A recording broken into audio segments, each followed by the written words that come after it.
Bismillahirrahmanirrahim. Alhamdulillahirabbil alamin wassalatu wassalamu ala asyrafil anbiya'i wa mursalin sayyidi Muhammadin wa ala alihi wa sahbihi ajma'in. Allahumma rabbana shrah lana sudurana yassir lana umurana kaffir lana sayyi'atina taqabbal.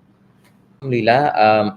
So I happened to be in KL because I was coming and to follow a very important series of lectures or lessons on usul fiqh by by a few professors by two professors from Al Azhar, led by Sheikh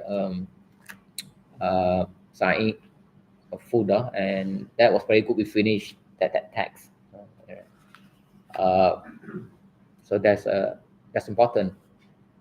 Uh, and then I had time to have lunch yesterday with Professor Abaslan and Professor Bilal together with Dr. Hilmi, Dr. Ikhwan.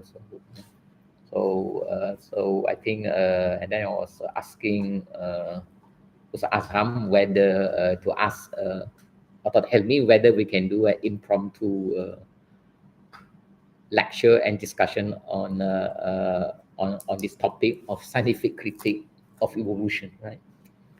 So and the idea is to test out your reception to the topic, so that from your feedback, from your rigorous, no holds barred feedback, we can improve on the paper. I mean, in fact, this paper we plan to expand into a 100-page reference book with detailed references, documentation, and a detailed biblio as a framework for further research for those who are interested in tackling this topic in depth, right? So I think that's a background why I'm here out of the blue. So okay, that said, so first of all, I'd like to cite this passage. I think it's in the preface to, I think it's Prof. Atas's own preface to his book Justice and Justice and the Nature of Man, right? So there he says the greatest challenge to our true identity as man, i.e., as insan, is a square bracket, because it's part of a sentence. It's posed by the evolutionist and positivist theory of man, i.e., as Homo sapiens, meaning as merely a material, physical, bodily man. Okay, set within the framework of anthropology and the worldview of naturalism, meaning materialism, right? Long dash, a theory taught as if it were a fact, meaning a theory, not a metaphysical theory, but taught as a scientific theory. But then it's supposed to be a scientific theory, but taught as if it were more or less a self-evident empirical fact. In all, I mean, in the schools and universities of the world, right? I haven't had time to look into our textbooks, our high school textbooks in biology, whether they have a section, or whether they are explicit in espousing the theory of evolution. But in general, evolution is taught as not as philosophy, but as a more or less self-evident scientific fact, just as factual as as Newton laws of nature, just as factual as Einstein theory of relativity. All right. Okay.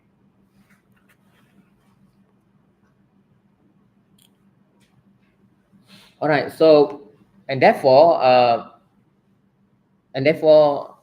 I believe that the most important, the most urgent critique of evolution that we must do is to critique evolution from from their own point of departure, from their very own empirical point of departure, right? Because evolution project itself as a scientific theory, meaning based on direct or indirect observation of natural phenomena, right? So, so the only critique that matters to the scientists or to evolutionist scientists and to other scientists who are influenced by the evolutionists are scientific critique. So if we critique from outside science, from the perspective of Akida, of theology, or from the perspective of logic, or from the perspective of metaphysics, it's like talking Greek to them. It's like talking Tamil to them, right? So we have to use their own empirical language to rebut them. Just like Imam Al-Ghazali in his Tahafut, he used the philosopher's own logic to rebut them. So kallimun nasa ala qadri ukulihim. So we talk to them, we reason with them according to the measure of their intelligence, right? So you know Malay. So if I want to talk sense to you, I have to speak in Malay. I cannot speak in English or Arabic or Tamil, right? Can I? No, right? So if you claim to understand the language of empiricism, or experimental science, uh, hypothesis and theories, experiment, okay, we'll talk in that language. Why? Because because uh because because there is nothing wrong uh,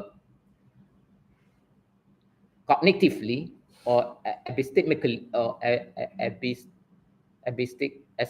epistemologically with empirical observation, right? I agree. I mean, okay, I agree that that we must base an important aspect of our knowledge must be based on observation, direct or indirect, and based on inferences from those observation. Okay, I accept that. Okay, you accept that. So we have a common ground. All right, we have a common language, right? So you know Malay, and I happen to know Malay, and I also trust Malay to be a good language for communication. So I'm willing to talk sense to you in Malay. So no problem. So we have a common language, right? Because that is the only language that they will understand or claim to understand. Because if you talk to them in any other language, from Akida, from theology, from metaphysics, first they simply do not understand, or even if they do understand, they say that this is uh, you are missing the point, or you are talking past us, or you're talking past the main thrust of the theory, which is is empirical truth claims. So you must address those empirical truth claims by using the same empirical counter arguments, right? And only then, once we have done that, once we have rebutted them, or we have demonstrated that there are many big problems in their empirical claims, meaning that much of what they claim to be empirical turn out not to be that empirical. See? Then maybe after that, once we have shaken their intellectual arrogance, then we can come in with arguments external to empirical science. So there is a methodology, and it's all there in tahafud. Lepas tu, yang ni hadis ke apa? Kalimun nasa ala qadri hadis yang saka tak ada yang and anyway so talk to people, talk sense to people according to the measure of the intelligence. So this is a prophetic adage. Kalimun nasa ala qadri ukulihim, or khatibun nasa ala qadri ukulihim, aw kama qala. See, talk to people according ala qadri, according to the measure. How do you talk sense to a child? According to the measure of the intelligence, right? How do you talk to a youth, to an elderly man, right? So the same thing.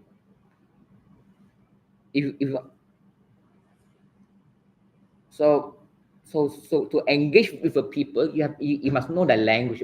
You must know the language in which they think.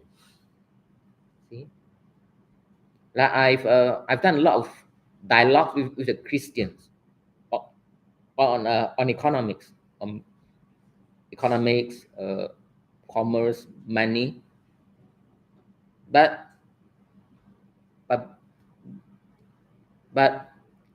before I do that, or before I go and dialogue with them, I must know beforehand the language of economics. See? Right. So that when I go in, I talk to them according to what I understand of economics, of business, of money, according to their Christian Calvinist or Neo-Thomist understanding of economics, of money, of livelihood. See? Just like if you're a fighter, let's say MMA, right? So before you know you're slaughtered to take on these challenges, so you prepare, you study him, right? So that when you go in, so you're ready, no? See, otherwise you'll be taken by surprise. See? Maknanya kena pandai bersilat. Makna kena tahu apa taktik dia. Kena tahu bunga dia, kan? Main masuk main hantam and don't prepare and you don't do your homework. It's hard work. Somebody this is only printed out. It's only in very dense A4. Is 38 pages, right? But it's a lot of hard work to understand and then to synthesize and then to think of a way to present all this tonight to you in less than in about an hour, right? And if I was actually speaking to an audience of evolutionists, right? Then that I must, of course, be much more prepared, right?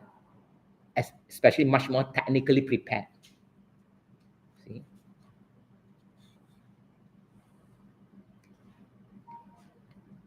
So in this project of the Westernization and Islamization, you simply must acquire all the skills necessary to do the job right. With respect to any audience.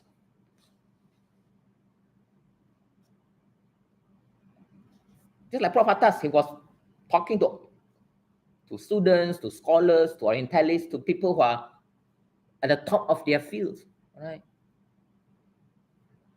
See? So you must be able to do do that. On the one hand, we can talk to babies, we can talk to toddlers, we can talk to kids, to teenagers, and the next day we can talk to our peers who are with us, who are against us, right? Without flinching,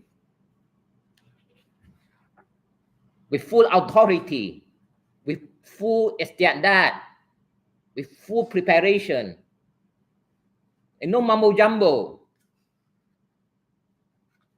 Otherwise, don't go into the ring.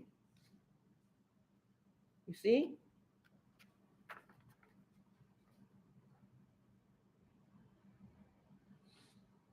So academic life is a big amana. It's not just, oh, it's a nice job, you get a nice job, you just talk and you get a nice salary and just come and just talk and people think you're a great scholar. But you can actually go out there and talk to talk and talk back to people like Dennett, he died, or Dawkins, right?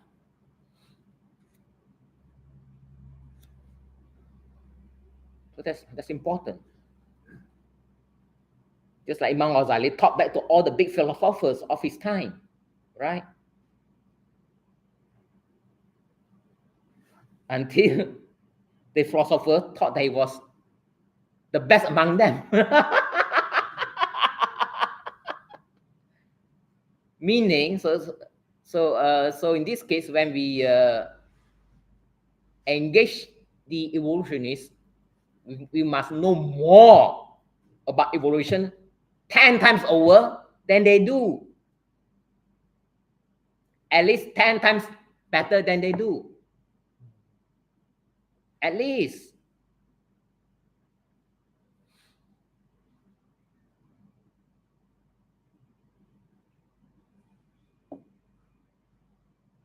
See? If Dawkins, he's still alive, right?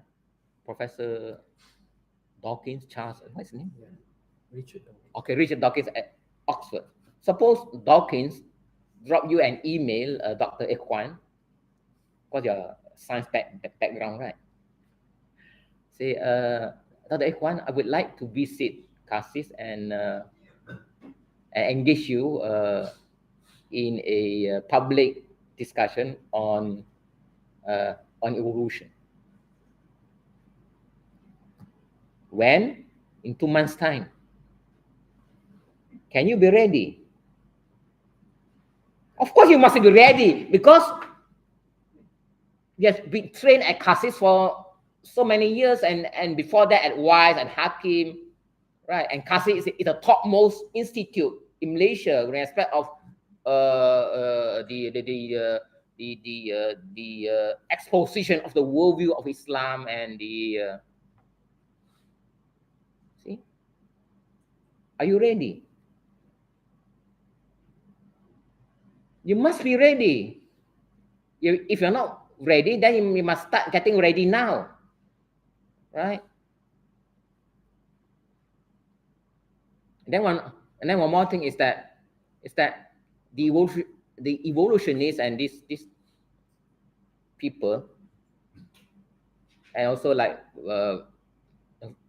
also Azam is now going very deep into AI. Now a lot of these people, the people who push or to promote evolution and AI, they know they master the science, right? I mean, they and they they assume that most of the public are more or less ignorant or not as informed about the science behind AI, let's say. So, and because of that, they take advantage of our relative scientific ignorance about those fields to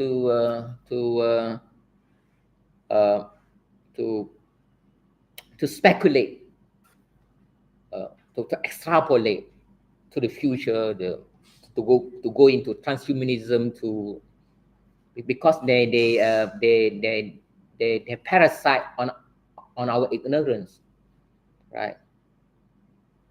And therefore, this is just a digression. So the best argument against AI, it's not from the Kalam perspective of philosophy, is to use scientific arguments, use the science of AI against AI. For example, use the science of information theory against AI. For instance, what I can use? What is the most important and most strategic arguments, scientific arguments against the big claims of AI?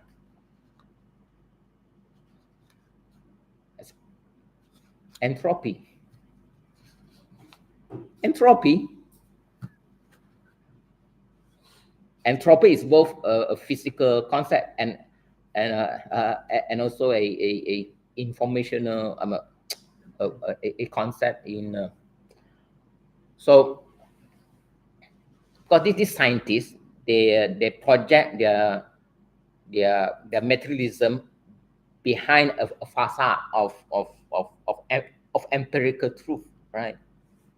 And we just take that, and we just take for granted, without examination, without knowing how they examine their empirical truth claims, right? See?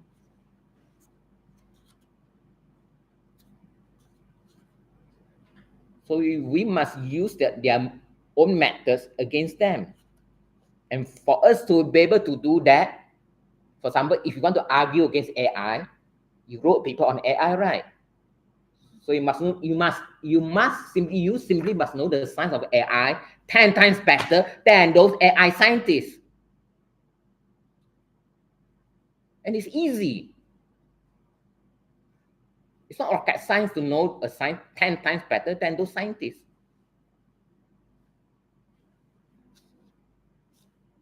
All right.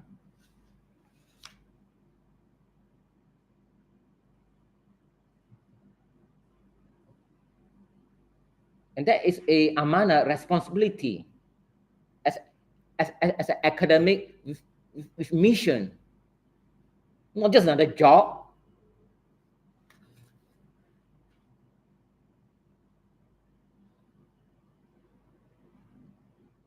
We have a mission to reverse the destruction of the three kingdoms of nature, including the kingdom of man. Through AI, AI will result in the destruction of man.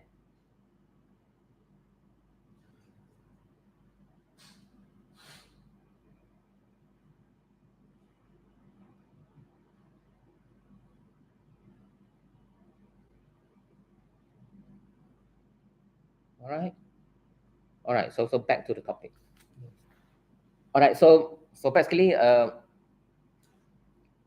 talk sense to them according to the measure of the intelligence. So if they come from the standpoint of science, we use a sign language. Well, we believe in science. We believe in empirical arguments. Okay, no problem. If they come from if their point of departure is metaphysics or philosophy, then we talk in that language. No problem. We're flexible. Why? Because they are mixed martial arts. You know, like the Thai Muay Thai, the famous guy. His name is famous. Huh? He's retired now. or yeah, they retired now. Anyway, but of course we have the anyway. So we have so never mind. You use karate, okay? You can talk karate. You use taekwondo or jiu-jitsu, never mind. You can use that language. No problem. So we must be jack of all trades. We must be jack of all trades and master of many. Not all, but master. and even those trades that that we are not master of. We know enough so that the master of those traits cannot fool us, right? Anyway, so okay, so I'm going to go quickly. So I just so I just give an outline of the main the main the main scientific arguments. So I have so in this way I overview the argument from microbiology, from biochemistry, from mathematics. Dr. Ekwan can go into the technical details and arguments from physics, from complexity theory, and from chaos theory, and arguments from chemistry, arguments from information theory, argument from linguistics, from astronomy, from cosmology, from neurology, science otak. And then I conclude with some reflection or with some remarks on the notion of chance, or so-called stochastic processes, whether chance in this sense is ontological or epistemological. All right, and then a concluding remarks on the need or the imperative for us, for Muslim or for believers, to formulate an alternative theory, right, to replace evolution.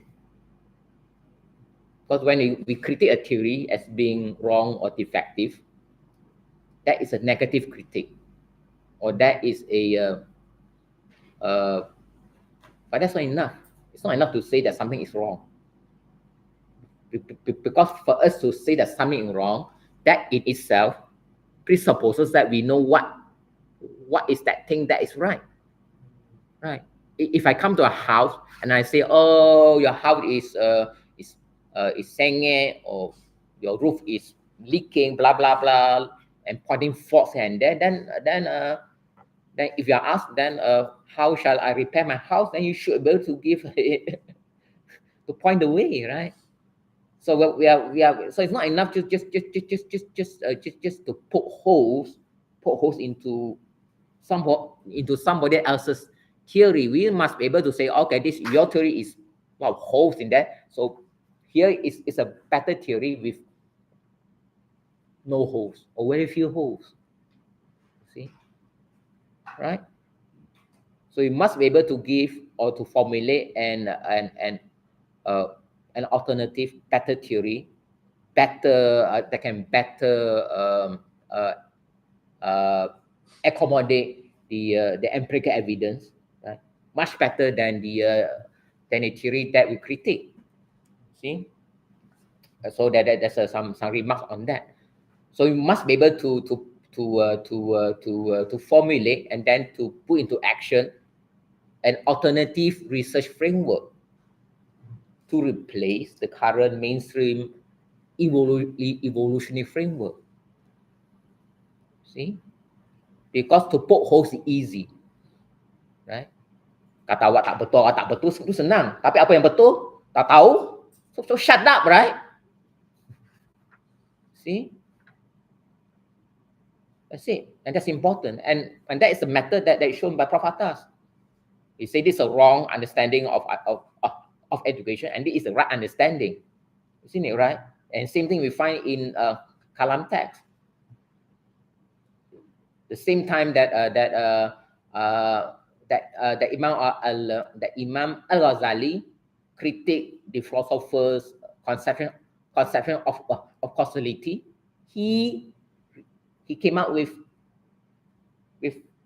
a conception of causality that's on the one hand totally empirically responsible and in accord with what the Quran say about the omnipotence of of Allah.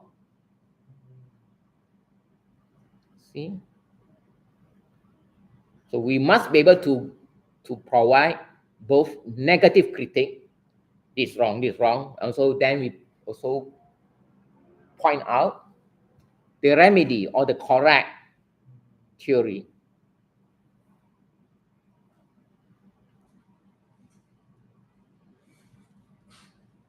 It's not just enough to do de-Westernization, right? That is a negative project.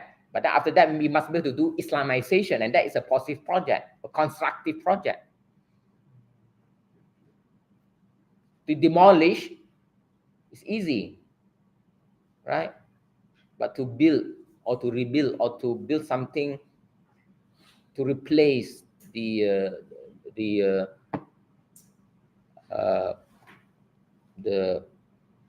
I mean the wrong or the weak or the inadequate theory, and that is a tougher job. All right. Okay. So, all right. So, and then just quickly. So, first, okay, I'll try to go a bit more quickly. Please feel free to interject if you want to anything I say that anything that you want me to explain, or if anything I say that that's not clear, you should just raise your hand, and or just say "Tak ada," then I'll quickly respond. But we will have like maybe like 40 minutes to say end for free flowing question and answer. All right. Okay. Now before I go on, first of all, we define the theory of evolution.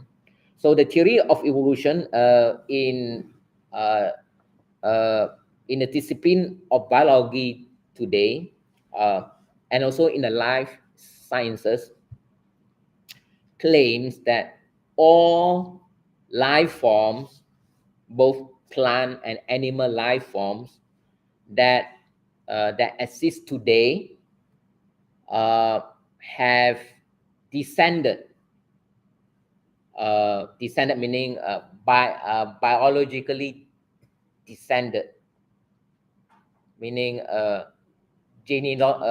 membiak meaning genealogically, right? Descended uh, from previous life forms in a gradual process of of uh, descent with modification. So, all right, or what they call a natural selection. So this is a standard definition of evolution in all the major texts. Of course, they have some more technical a technical refinement of that definition, but that is a basic core meaning of evolution. That all life forms today have descended over millions and billions of years from earlier life forms, and even from a single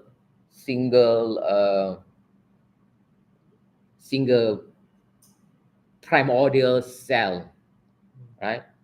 And some evolutionists, they go further, and that cell came from some prebiotic soup, meaning from non-life, a concoction of chemicals in some pond or ocean. So that is basically so it's a purely naturalistic process, right? With no external intervention from any intelligence, whether a cosmic intelligence or panspermia as proposed by okay by Eldridge and anyway, or transcendental intelligence like God, right? So purely naturalistic, right? And and the phrase natural intelligence meaning just purely by nature, purely by some forces inherent in the nature. I mean, in the nature, right? And that's why I think in one of his books, Prophet Atas says that evolution is part of this materialistic uh, understanding of the unfolding of the world from some primordial matter, right? From some nature inherent in eternal primordial hyula, from then just self self self evolve, self project. So I mean, so when we understand the conceptual structure of the theory of evolution, it actually boils down to saying nature creates itself.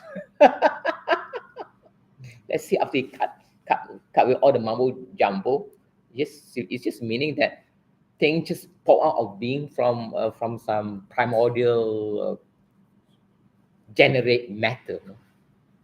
Meaning nature creates itself, right?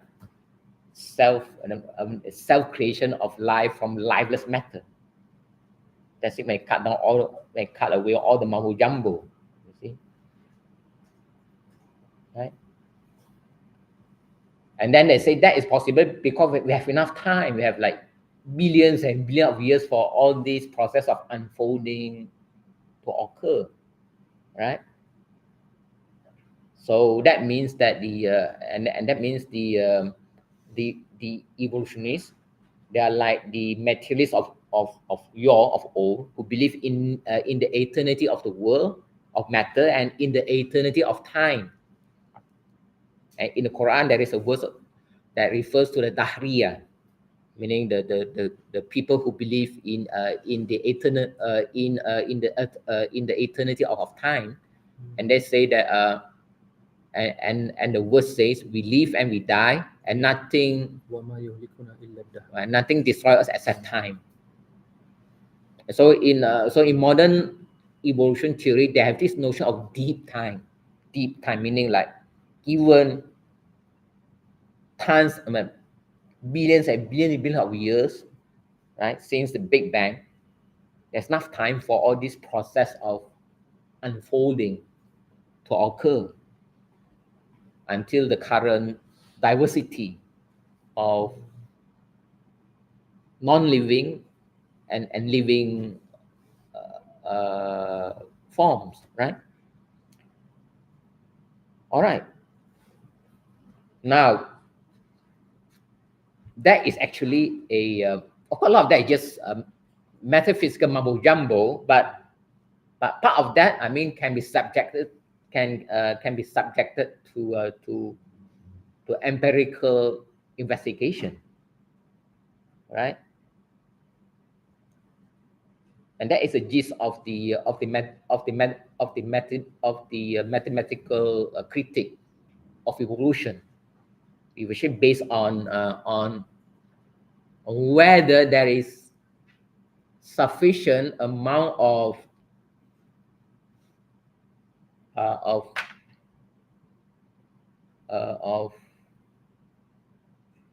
there's a term with the use of like uh, a probability space.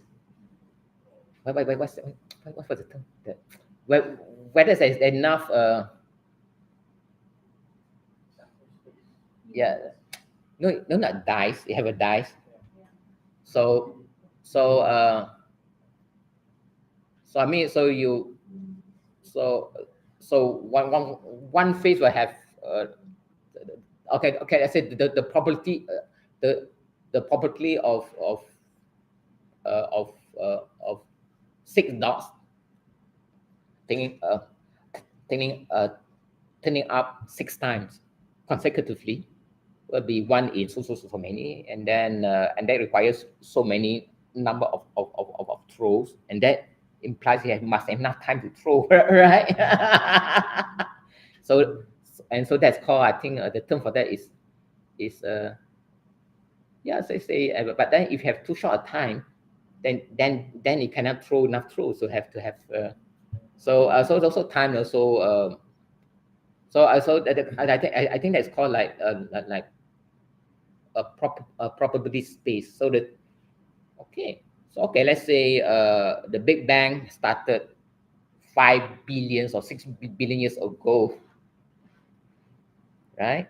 And given all the and then we can calculate all the amount of matter that's in the world and all the possible configuration, and then it's simply not enough space.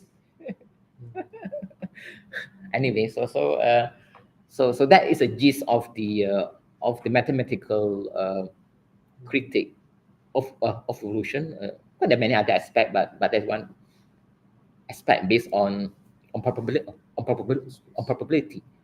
So it's just basically the mathematics of trial and error, right? So but if you don't have enough space, whether it's in terms of like physical space or time or enough matter. All right, so so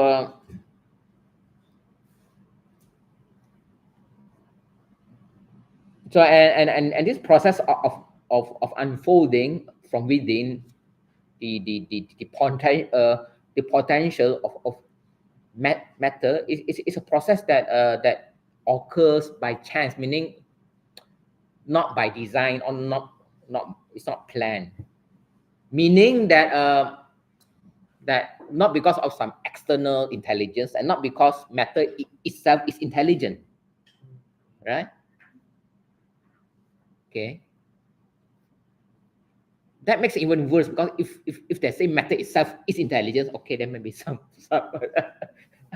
okay, but it's just like it just that makes okay, even worse in terms of of uh, of of proper of probability space, right? I'm not sure I got that term right, so but I should know, or something like that. Okay. Simple All right. space. So, but by chance, but and then the thing is, by chance, the thing is this: we need to ask the evolutionist, when you say by chance, do you say by chance as something ontic, or as something epistemic? So the equine, what is chance as something ontic or as something epistemic? Can you tell the difference between the ontological chance and the epistemic chance? Or maybe your father. The father is smarter than the son, right? Chance, concept kebetulan, spontan, or by chance, meaning not planned, right? So by chance, for example, when I said I met Ustaz Azam just now at the hotel by chance. So how do we analyze the meaning of that word, that chance in it? I met you by chance. Saya jumpa awak secara kebetulan, tiba-tiba. Meaning, so when I say I met you by chance I mean ontologically, or do I mean it as epistemologically?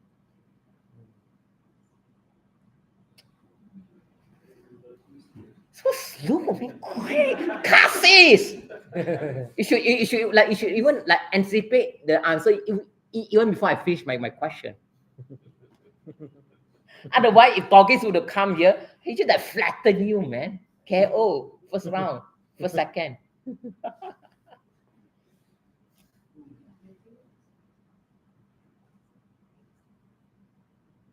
Is it?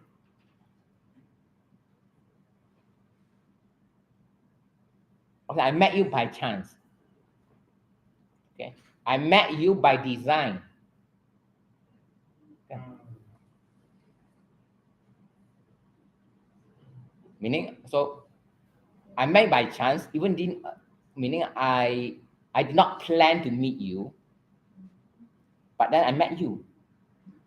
But when I say I met you by chance, and when I say I met you by design, meaning I plan to meet you, right? Anyway, so epistemic lah, because when I say I met by chance, meaning I did not anticipate, I did not foresee meeting you, but then I terserempak, mana saya. But it is not by chance wanting. No.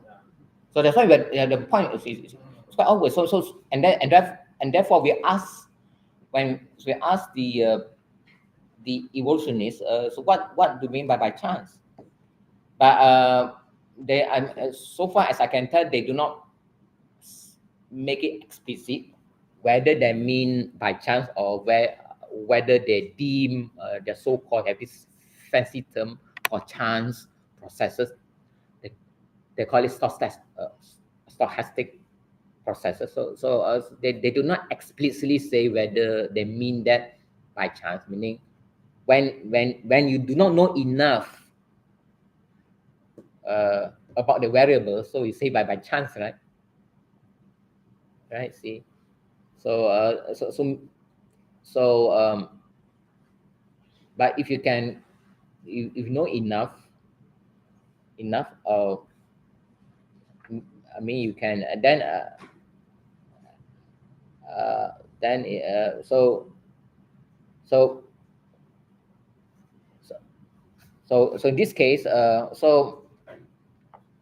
but from the way they use the word chance or stochastic processes, it seems that they it seems that they impute some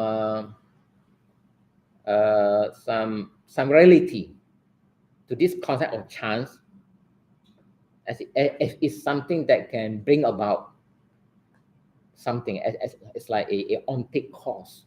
See, just from the way they use the word, the term chance or technical terms that that conveys the meaning of chance. So, and that's something that I touched in the paper.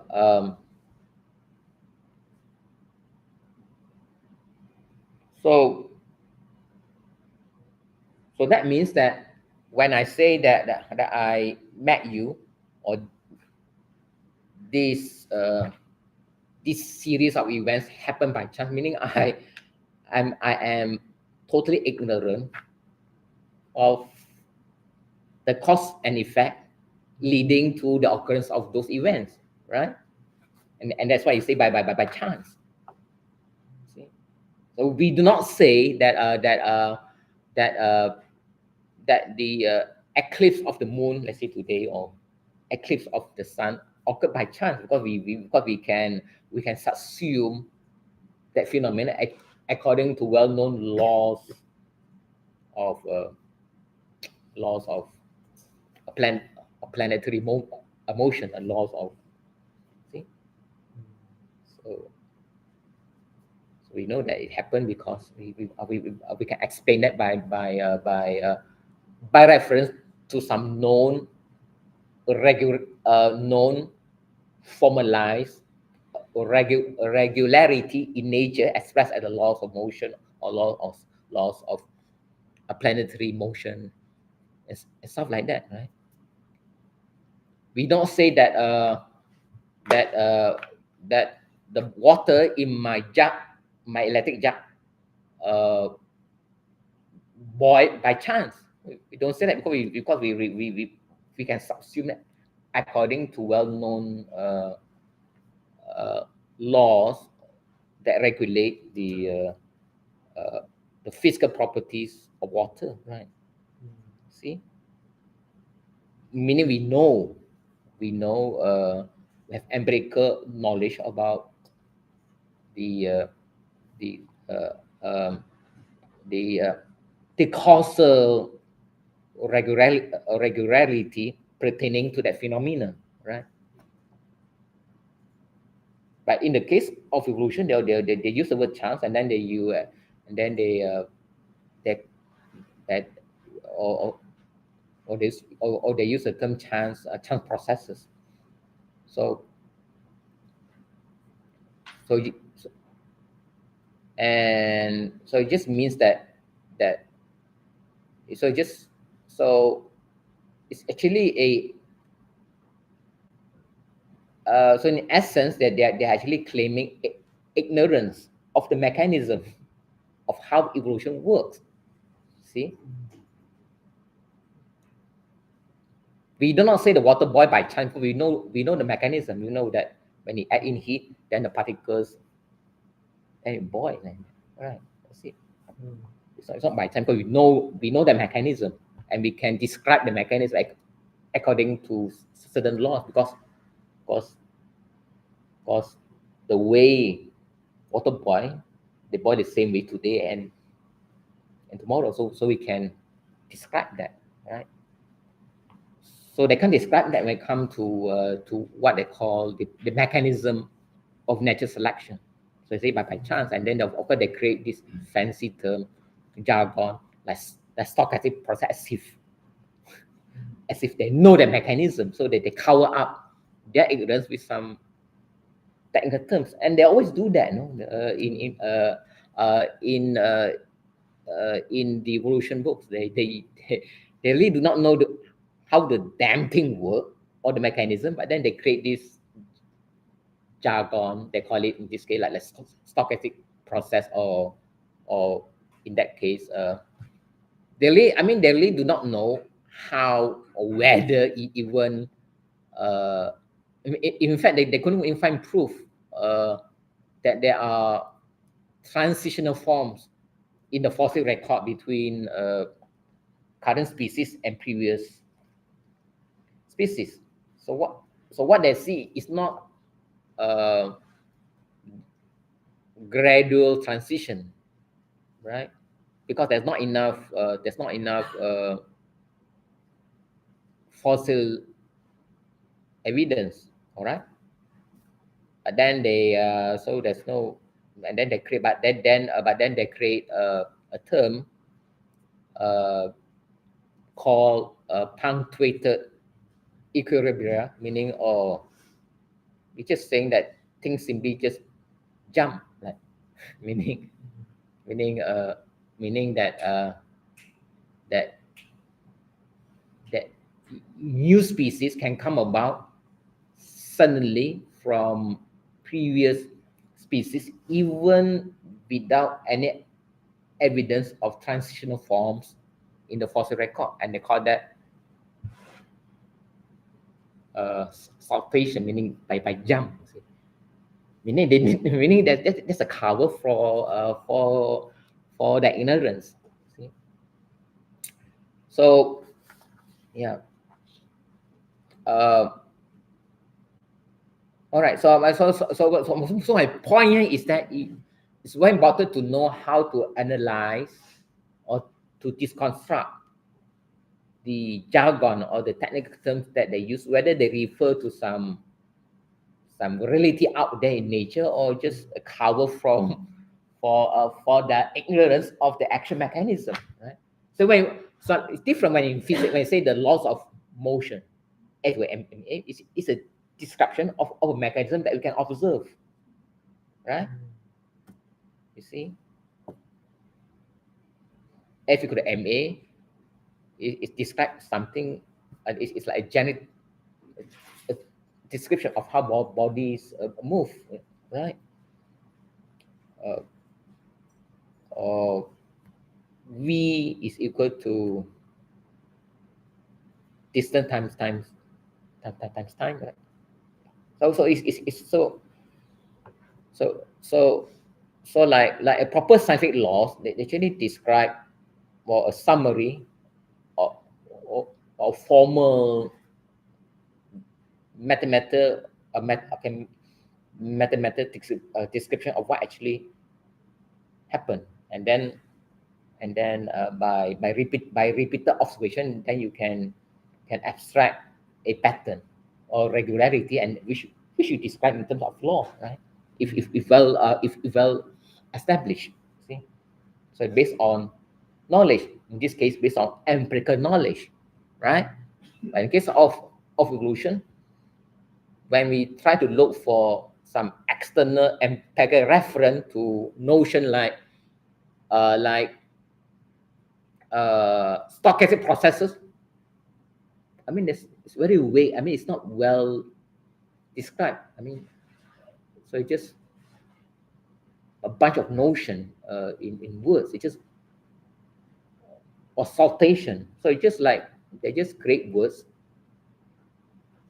that have no real observation or observe or observational reference. You see, right? So I'm all right. All right. So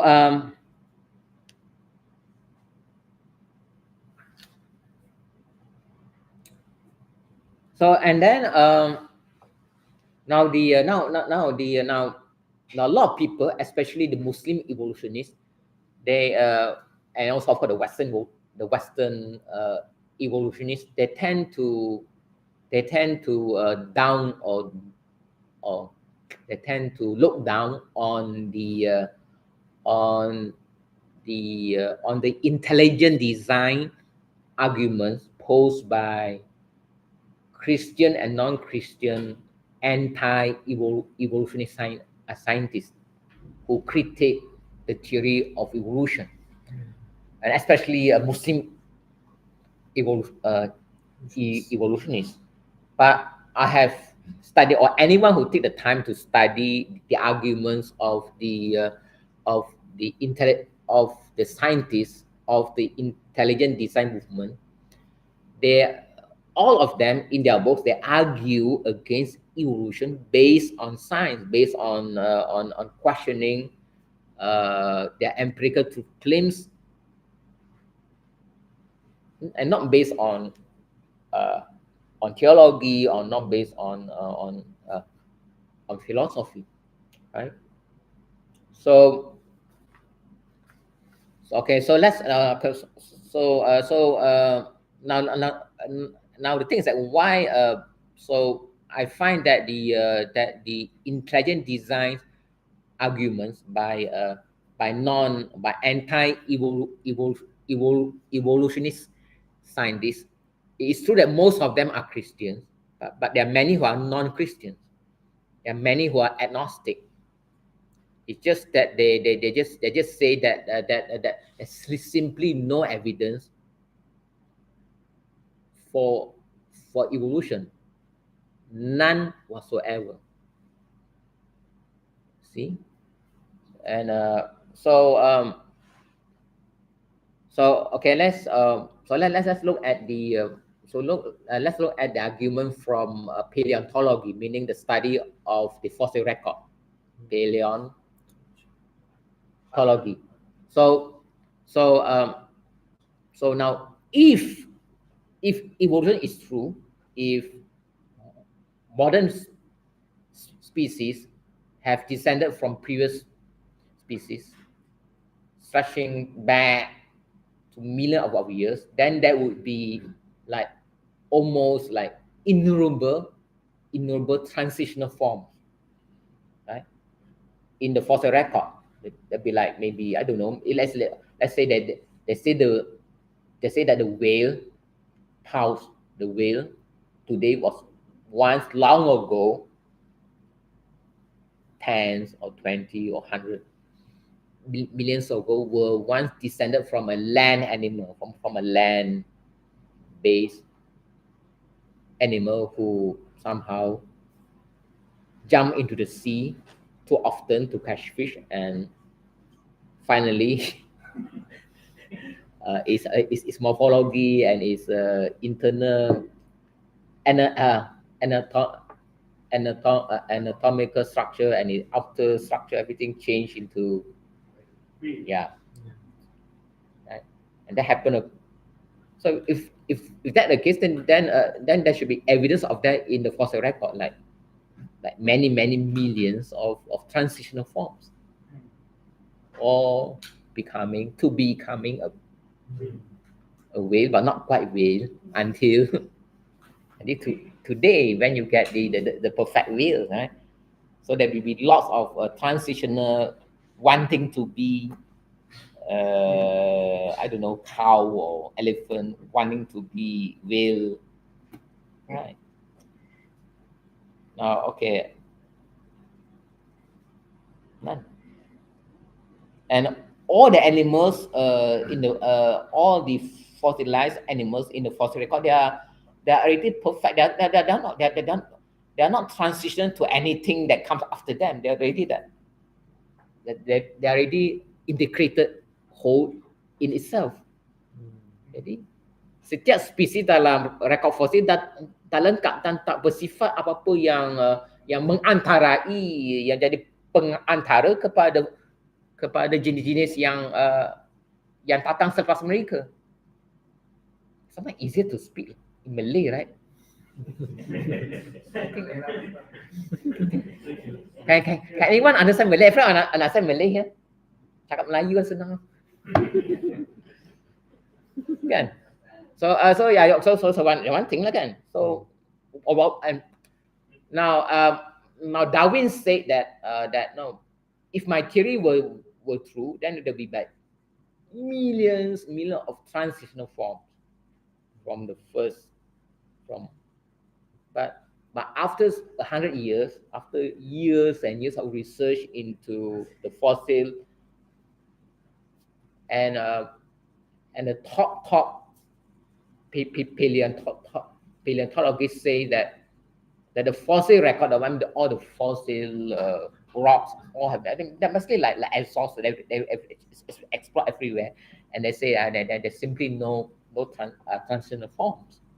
It's just it seems that living things like groups or families of dating just pop up in the fossil record complete, right? And after some million of years, they are kind of like they disappear, and then suddenly new families pop up complete in the in newer strata. So and there's no transition, right? So and they call it the biological Big Bang, like for example like the Cambrian explosion, like. So I mean that, and there's no transitional form at all, as if so that's more like that's more in line with creation, like Allah created a certain class of animals for some centuries or eons of years, and then wipe them off and replace, and then they're recorded in the fossil, and then replaced with a new form or new families of animals. So that not only there are no transitional form between species, also more so no transitional form between the major phyla or the major group, like the mammals and the reptiles and the amphibians and the fish. Totally separate class that are class in their own. See, so, and that is okay. Now, okay, so but then the neo-Darwinians, they say, okay, well, it seems that evolution does not need to be gradual. is sudden, it can occur by jump. But they're just changing the goalpost, right? You see? It doesn't explain anything. Right? So you cannot show any mechanism or cannot prove your earlier claim that that evolution is gradual, and therefore there should be many transitional form. I mean, it's not that. Then okay, then you change the goalpost. I mean, you change the definition of evolution. Say, oh, evolution can happen suddenly by punctuation, meaning jump, tough raw, I'm not. Yeah, by just changing the term, but you, but again the question, okay, but just that doesn't prove anything new. You're just changing your claim. You see, but what independent empirical proof that you can show? What is the mechanism? Okay, like you cannot show. First of all, when the first time when you say that that evolution happened gradually, you, you cannot show you cannot show the mechanism. In fact, it's impossible to show the mechanism, because to show the mechanism, you must observe evolution happening in real time. You must have, I don't know, maybe have a time machine that can go back and observe. No, you see. So it just postulated. See, by any fine. So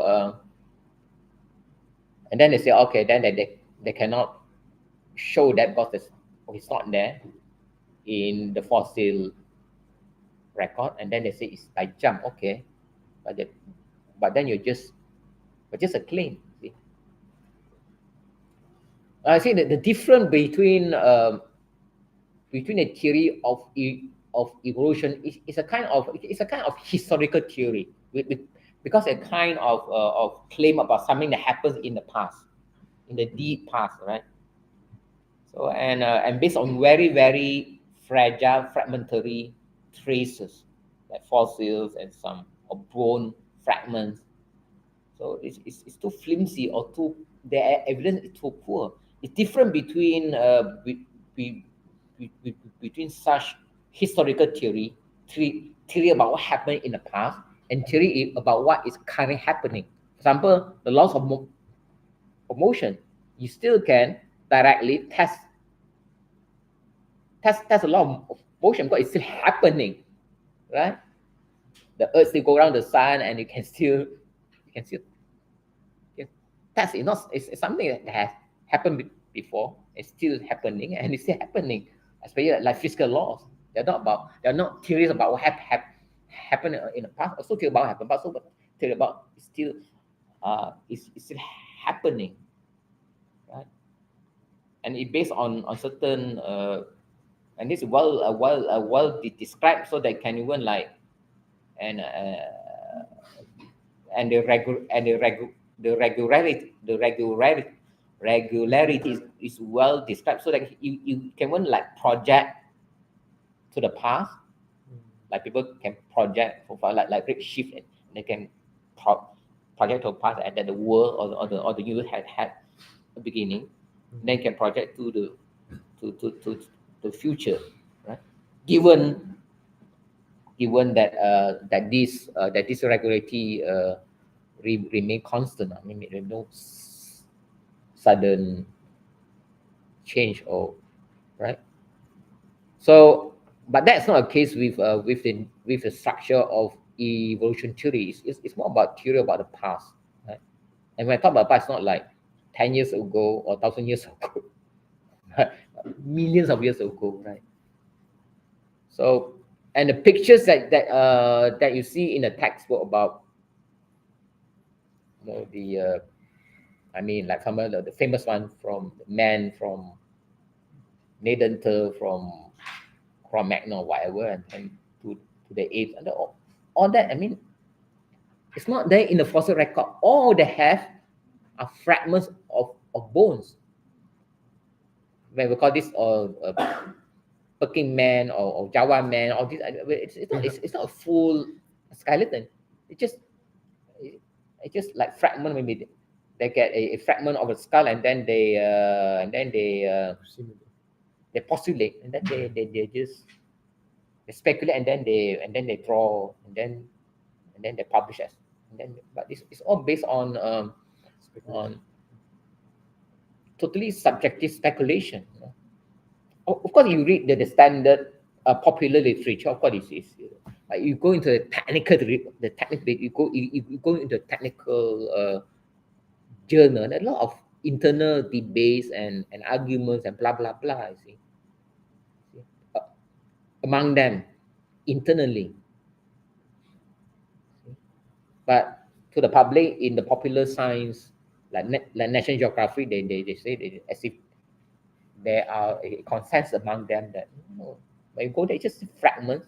So the evidence is so fragmentary. So all that is, inshallah, there will be a special appendix on man, on a so-called like ancient or pre or so past that. So but okay, so that's, and then next, what's time now? 20 minutes. Okay, so let's so, and then okay, so there's so just I talk about concept of chance, like problematic, and the concept of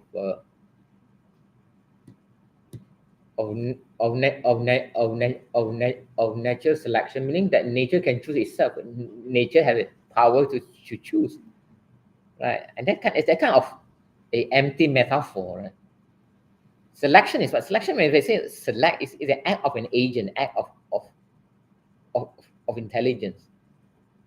And actually the term a natural selection actually because it's like uh, in contrast to human selection, like when you know, like farmers, they breed dogs, they breed cows, so over time they crossbreed and they have a fatter cow, or a dog that can tougher and they can work, or a horse that can breed and it can be a farmhouse. A farmhouse is different from a racehorse, stuff like that. So but that's human breeding, human selection of different, and then they create, yeah, but then so the term nature selection is like it's kind of like imputing intelligence or imputing choice to nature, but then at the same time they say it's all happened by chance, right? So meaning that the term natural selection is actually a totally empty term, completely conceptually bankrupt.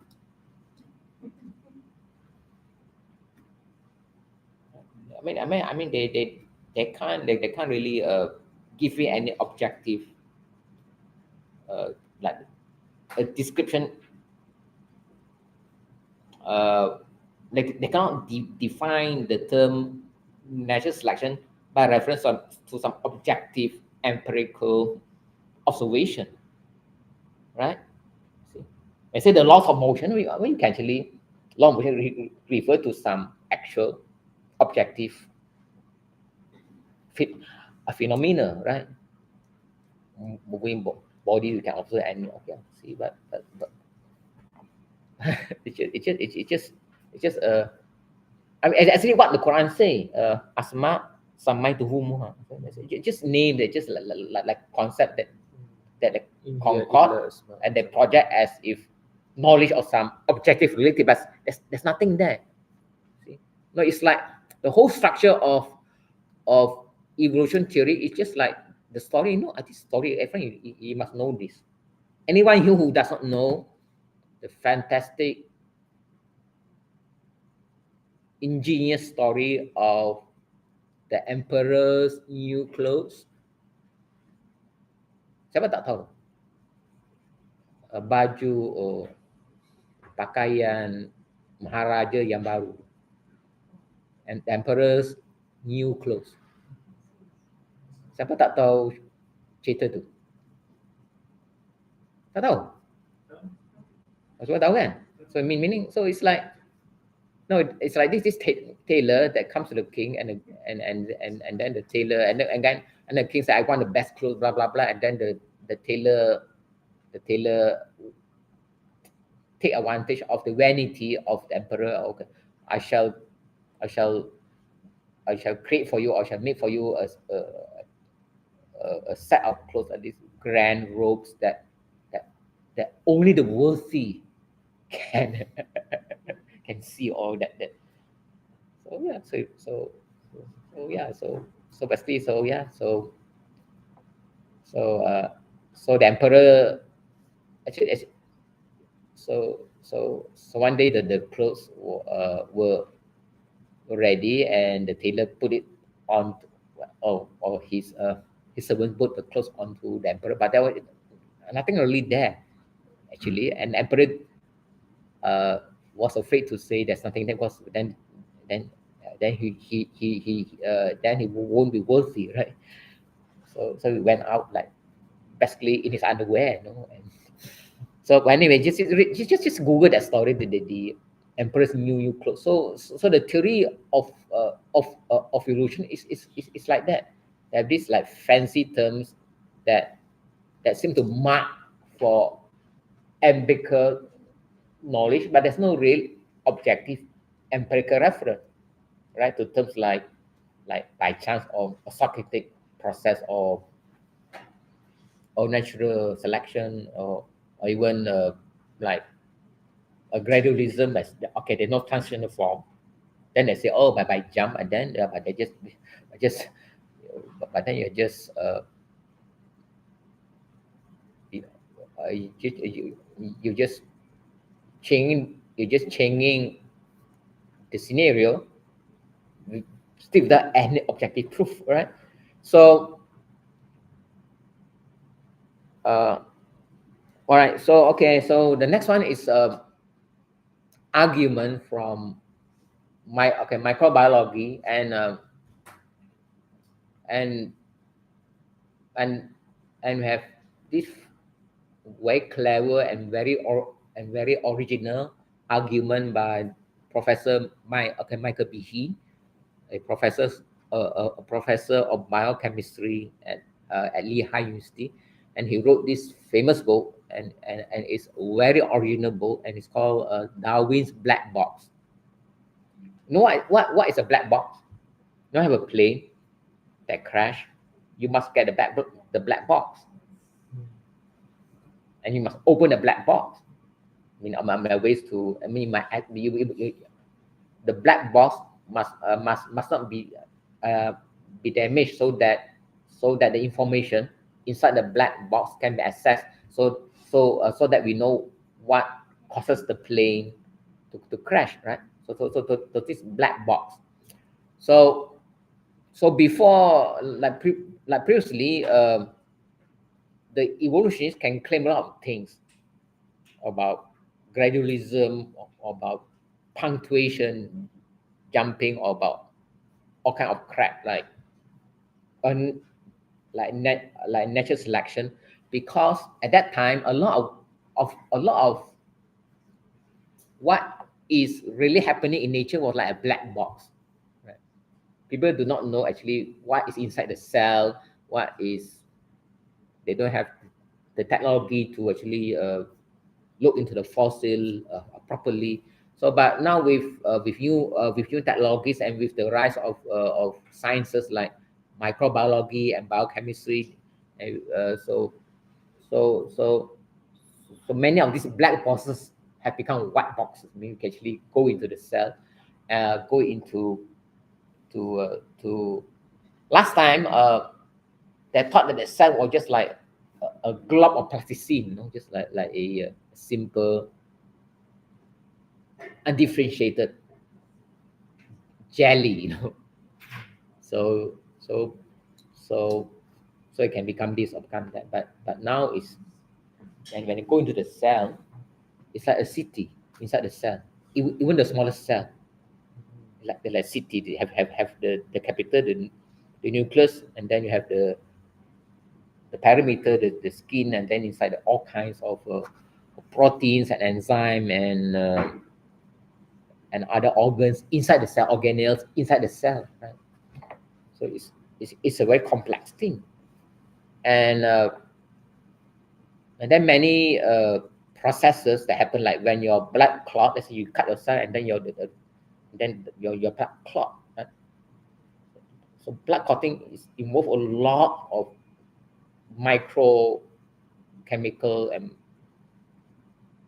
mechanism, involve a lot of proteins and enzyme, and all these have to work together, coordinated. So when you cut yourself, then immediately all these enzyme and proteins and molecular machine, they just come together so that the blood coagulate and cover the wound, so that the blood will stop flowing, right? But then the process of blood clotting must stop when the wound is covered. It must begin at the right time when the wound is cut, and also must stop at right time when the wound is covered by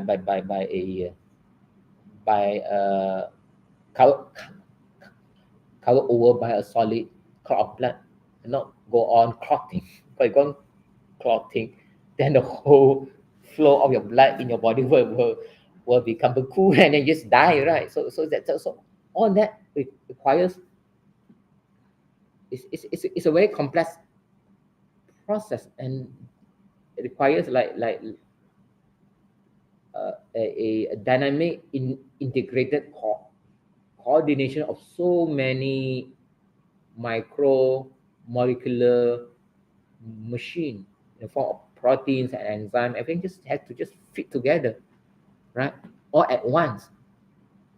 So meaning like, so the process of blood clotting, and or even the process of your eye seeing, all that is what I call irreducible, all these micro molecular processes. There are what we call or refer to as irreducibly complex, meaning it cannot be simplified to some simple process. You know, it just because anything simple like that, it simply doesn't work. Just like a clock. It's like a clock. Let's say, okay, it's an alarm clock. Alarm clock. Let's say alarm clock is it's like for the alarm to sound at the right time. So all the parts have to come together and at once, so that when the time comes, the alarm goes off, or the clock itself can tell time. So a lot of parts that are in themselves incapable of telling time, or incapable of sounding of the alarm. All those parts have to come together and to be integrated into together at so that systemic that type of complex system cannot come about to any gradual linear process, right? It has to come about by some input, some external input, meaning it has to be inputted. Somebody has to or some agent or some intelligence have to just for instance, so like blood clocking or the alarm clock going off, or even this clock just telling time, that is a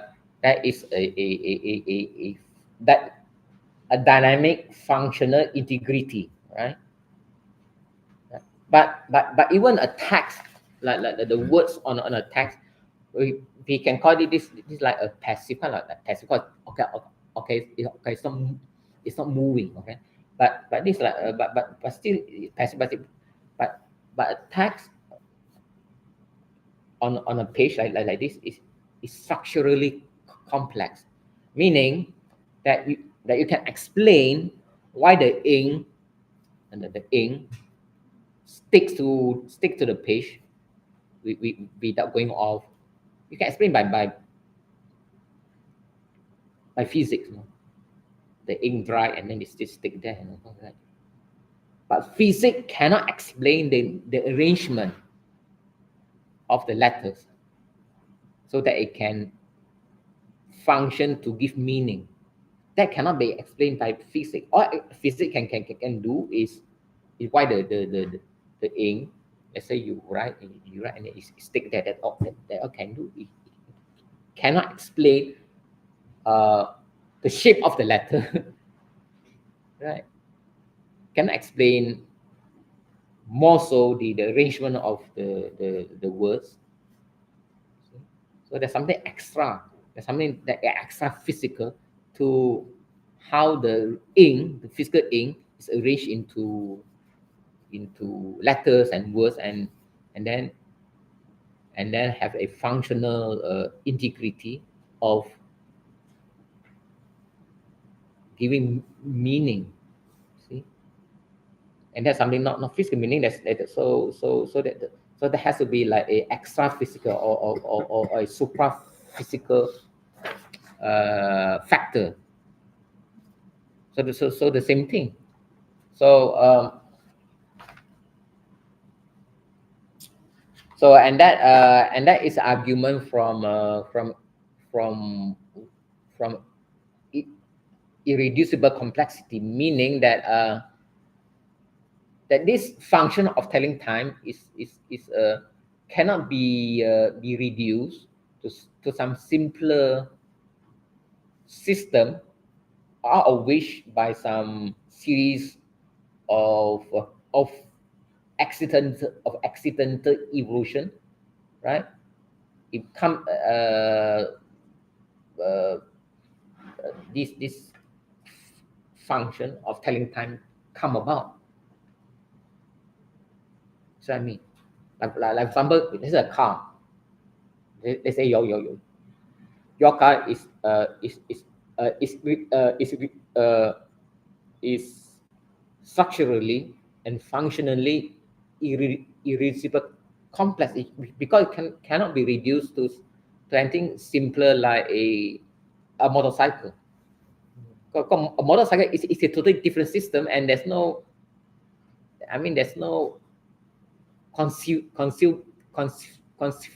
conceivable natural mechanism by which a motorcycle can just, or even a petrol car can become electric car. It's a different system, right? I mean, it's like a so the way your car move, let's say the petrol car or the electric car move, I mean, you can explain that by physics, but you cannot explain. I mean, there's no figure explanation for for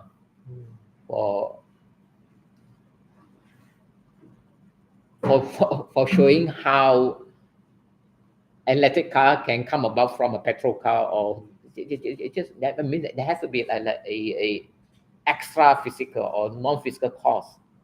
See? So that is basically the argument from the microbiological evidence for irreducible complexity, meaning kecanggihan yang tak terurai kepada tahap sistem yang kurang canggih. Sistem yang kurang canggih tak boleh dengan sendirinya berevolusi secara spontan dan acak menjadi sistem yang lebih canggih. Tak boleh. I mean, there's no physical process that can do that. See? There's no physical process by which we can explain naturalistically for the transformation of a old-fashioned analog clock, old-fashioned spring mechanical clock to a digital clock. Because it's a totally different system, and you cannot. There's no physical mechanism. It's totally conceptually different. So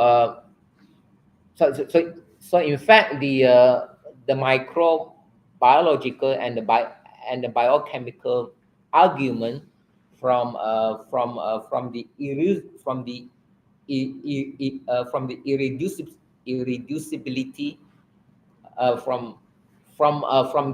irreducible complexity of micromolecular machines in a cell and in many of the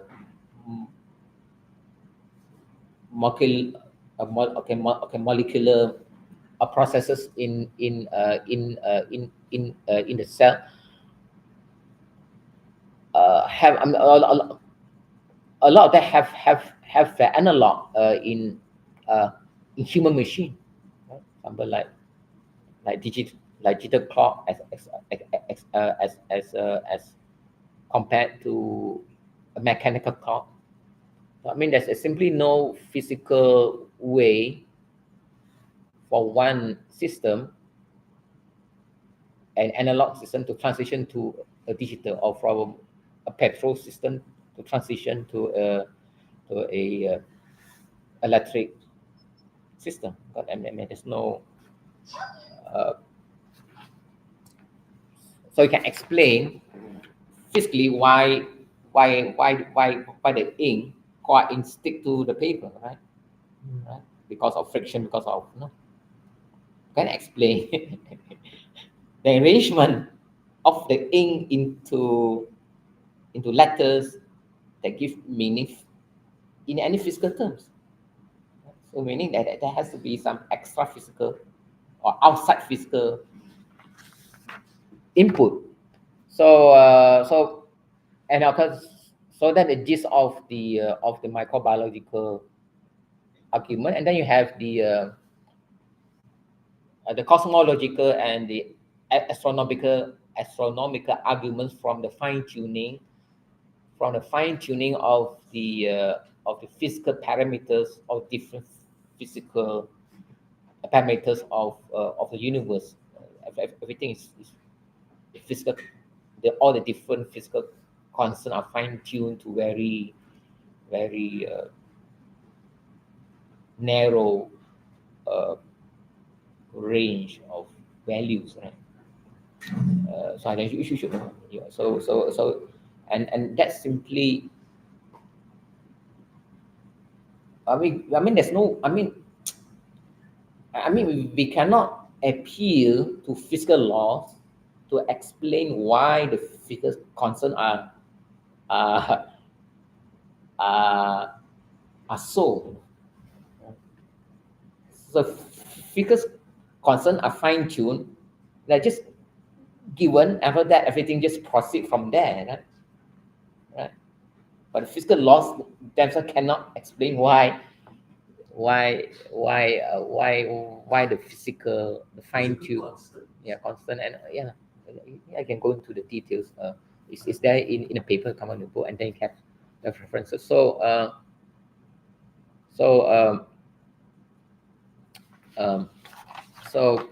this is called the fine tuning of someone. If the speed of light was slightly more or less, then, or if if the gravitational constant was slightly off by a few, I don't know, a few, No stars, no galaxies. something like that. So like, so this physical constant, they're kind of, they're not necessary, they're not like a necessary result of the physical law. They're kind of like there, just like preset, right? Right. So it's kind of like preset, right at the very beginning of the Big Bang. When the Big Bang, boom, and the rate of expansion is like preset to a certain rate. Too slow, too fast, then it be. Yeah, Quran said everything has been created according to qadar, and the measure is minute. It's just like, and anyone here love to cook? Oh, my son Irfan love to cook. He loves to cook. He loves to farm. He loves to. Alhamdulillah, that's very good. So when he come home, summer break, I relax. But he does all the cooking, chicken, rice, chicken, whatever. So no cooking. That I'm not a fetishist cook. I just jump everything and just come out just nice. But Irfan, everything is measured. This amount of curry, this amount of kunyit, this amount, everything measured, pop, right? Right. So after that, then of course, then after that, then can explain by law of physics why then you can be cooked in certain time, and then it tastes like that. But after that, right, in the beginning, everything is just fine tuned, measured. So that you can't explain by law of physics, right? The law of physics is the law of physics themselves is an outcome of those preset, fine-tuned, right? Yeah, constant. It's not. So that's one. So that argument from a fine-tuning of the universe is so, and then so how so it's like it cannot be by chance. But then of course then they have how can I say that? But given multiple or like millions and trillions and infinite number of parallel universes, then you have enough sample space for just the right type of universe to poke into being have human beings, but just metaphysical bull crap, right? Totally unempirical. Anyway, so so I think we take a rest here and Take a 5-minute break. Is it what time? Oh, so it's 10. I think I'm not sure whether you want to go up to 11 because some of you may want to leave early. I mean, if you want to leave early, okay, you're welcome. If you want to stay on, you can stay on. But I hope even if you want to leave now, I think you got the gist of the scientific arguments against evolution. Inshallah, when the book is published, there'll be a lot of footnotes and references, and then you can spend the next half of your lifetime researching. All right. Okay. Now, how will be the next? We'll take a break for couple of years 5 because minutes. it's important because we need to talk back to this scientific. I mean, they're so arrogant. So we need to show them that we know more about your science than you do 10 times over. All right. I tell you what, instead of doggies inviting you to come, like asking to come, you should maybe prepare now. Maybe next year can invite doggies to come here for a showdown. Okay, take a break. Okay. Yeah. Okay, just walk out. Thank you. We'll come back on. Okay, come back and then we have 10:15. Inshallah, 10:15. Yeah, 10:15, and then we have like some question and answer, and then I just cover some of the other scientific arguments, and then we have a closing discussion, and then we can close by inshallah.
Assalamualaikum.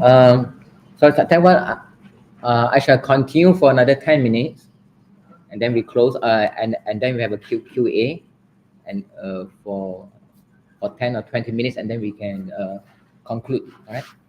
So and then the next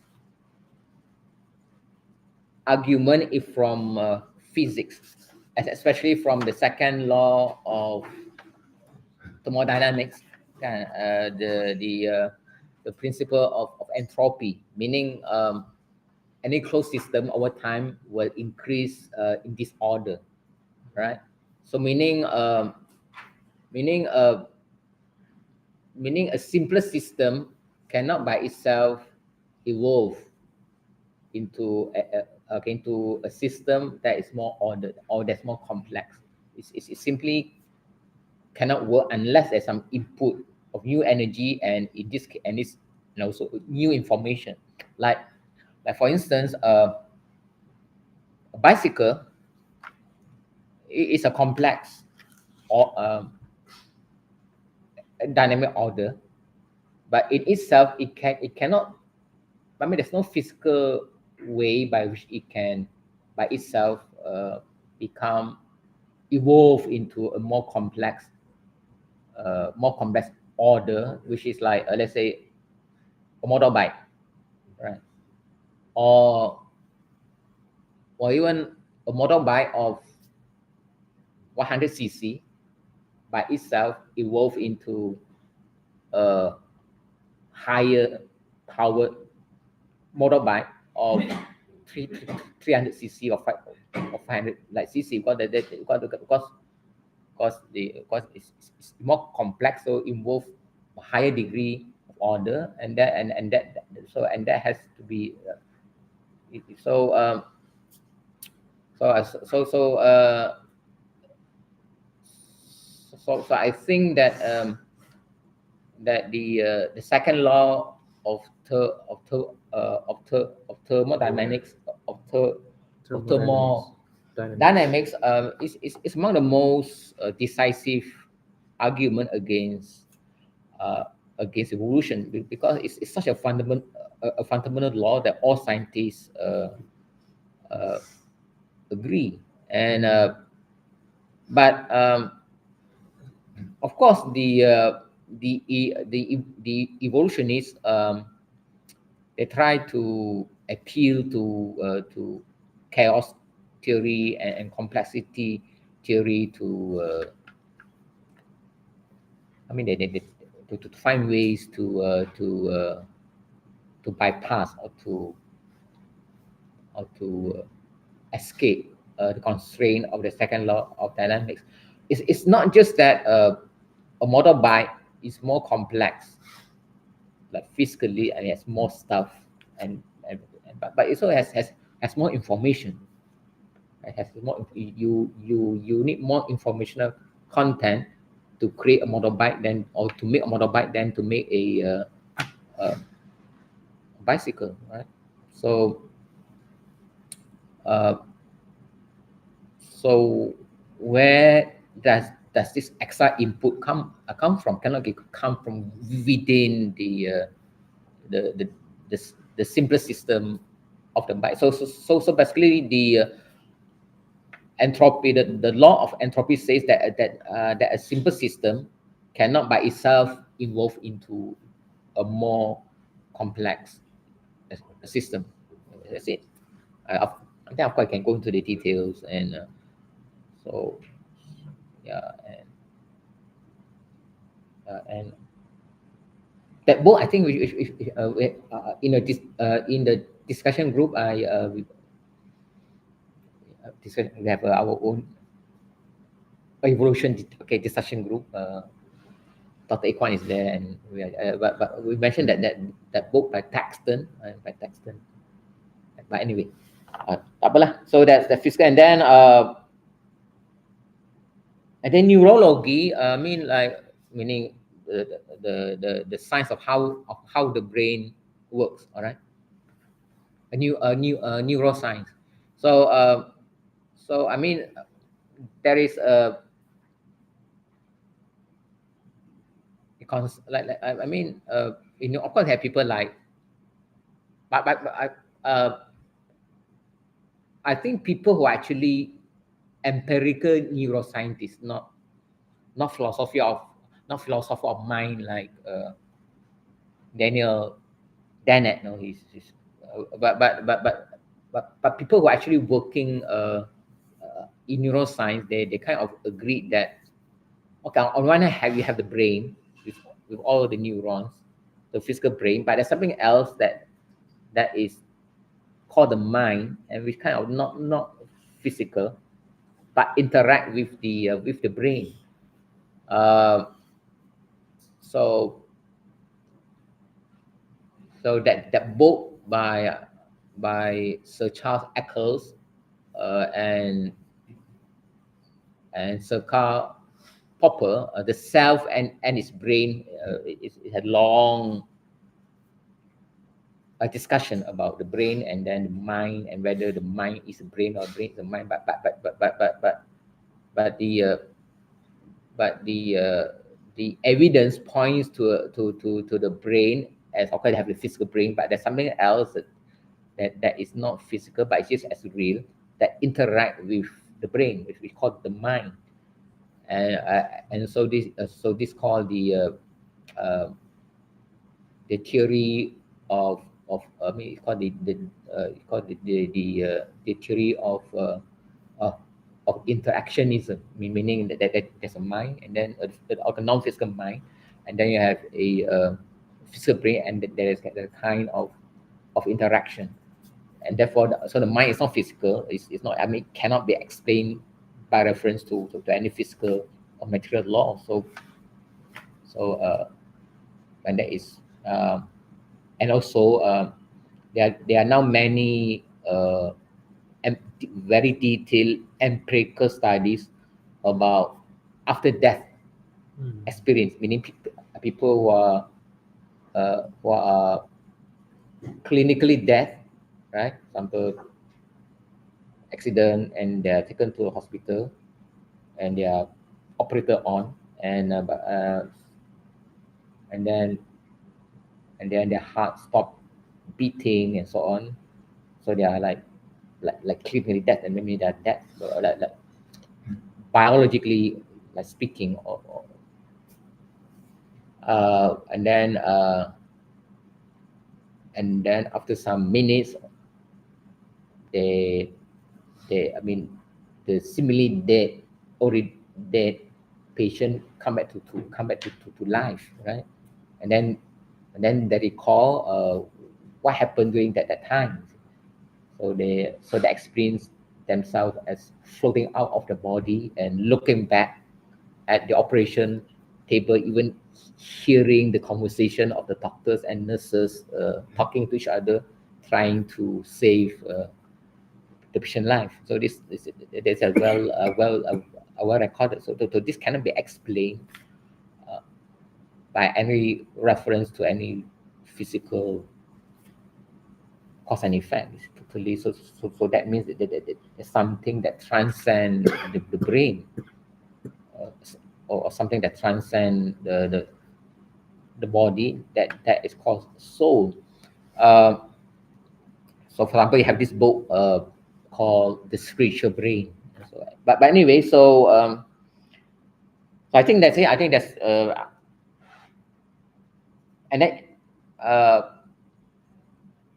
and then also we have lastly have the argument from the science of information theory, right? So a simple system like bicycle, it has less information. I mean, you need less amount or bytes of information to describe the bicycle, right? But need more information, more bytes of information to describe, let's say, the motorcycle or a car. So this extra information, for example, where does that come from? I mean, there's no physical explanation for this increase in informational content if we just refer to natural materialistic means. Okay, where does that extra information come from, right? So anyway, so that okay, with that that kind of summarize overview some of the main scientific arguments against evolution that nobody among the evolutionists are able to refute until now. No. And I mean, you can go on YouTube, and there are many very nice debates between evolutionists, like debates between Dr. Michael Behe and Dr. Dawkins, and you compare the way they debate. I mean, the ID folk mean those who are against evolution. I mean, they're very rational and logical and give all the facts, whereas the other side is all rhetorical and evasive and but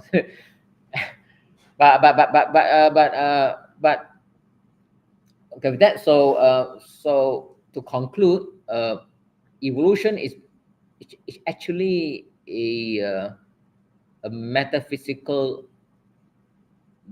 dogma, actually a materialistic ideology, and it's totally it claims to have facts like scientific or empirical evidence to back up the theory. But when we examine the evidence, I mean, it's simply the evidence that they claim to support their theory doesn't really support their theory, right?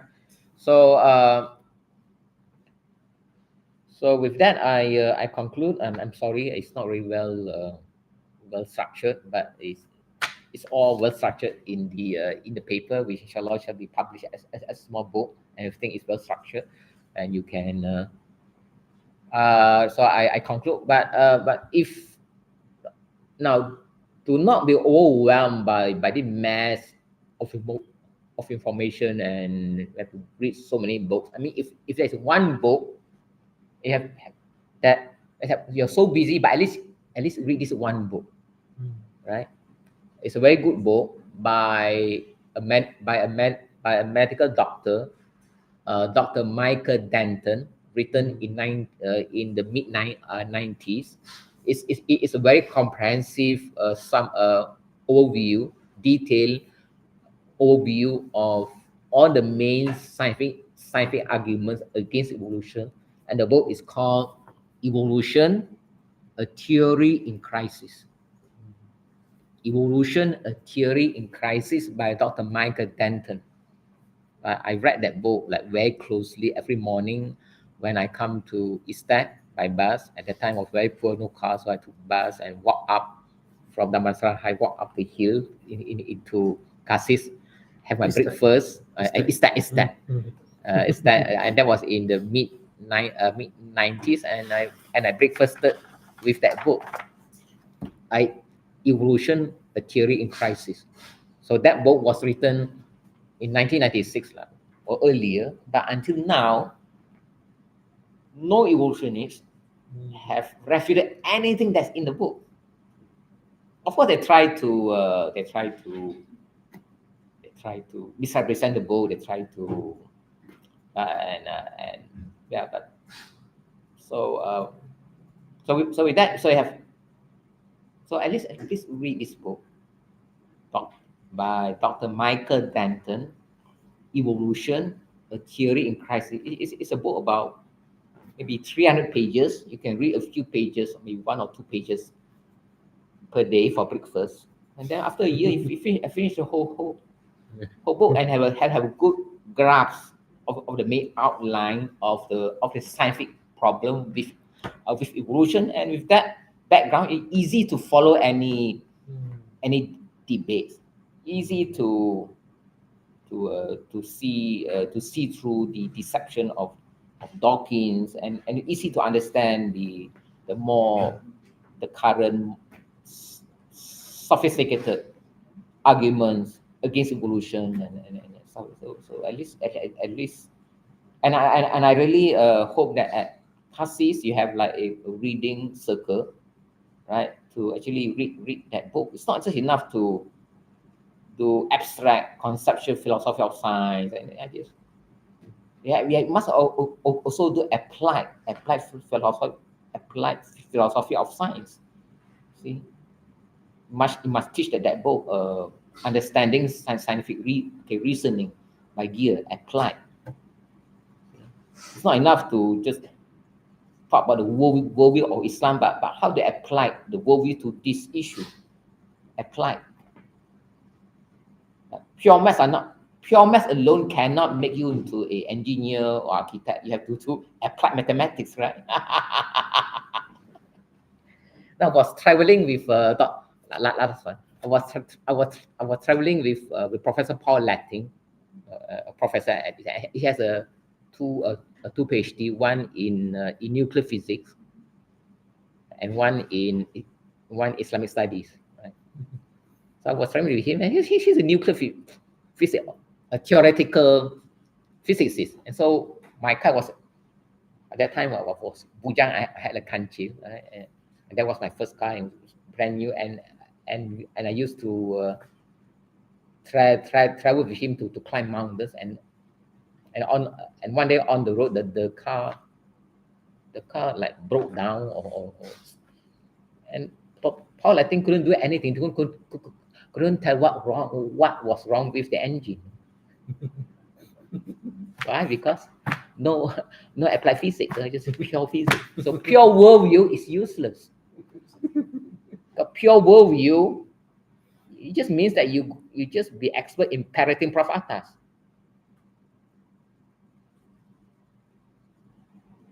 You'll never acquire the skills to further explicate the empirical implication of his book, Justice and the Nature of Man. You have to put in more, right? See. So do we want to do parrotization of knowledge, or do you really want to do really creative, constructive, explicative Islamization of knowledge? Two different things. With that, thank you. Wassalamualaikum warahmatullahi wabarakatuh. So Alhamdulillah, tonight we have heard Dr. Adis that remind us that Darwin's theory of evolution is not a proven science, but a theory full of contradiction. The fossil record shows no gradual transition. Microbiology confirms that even the simplest cell is already complete and complex. Irreducible complexity in systems like blood clotting cannot be explained step by step.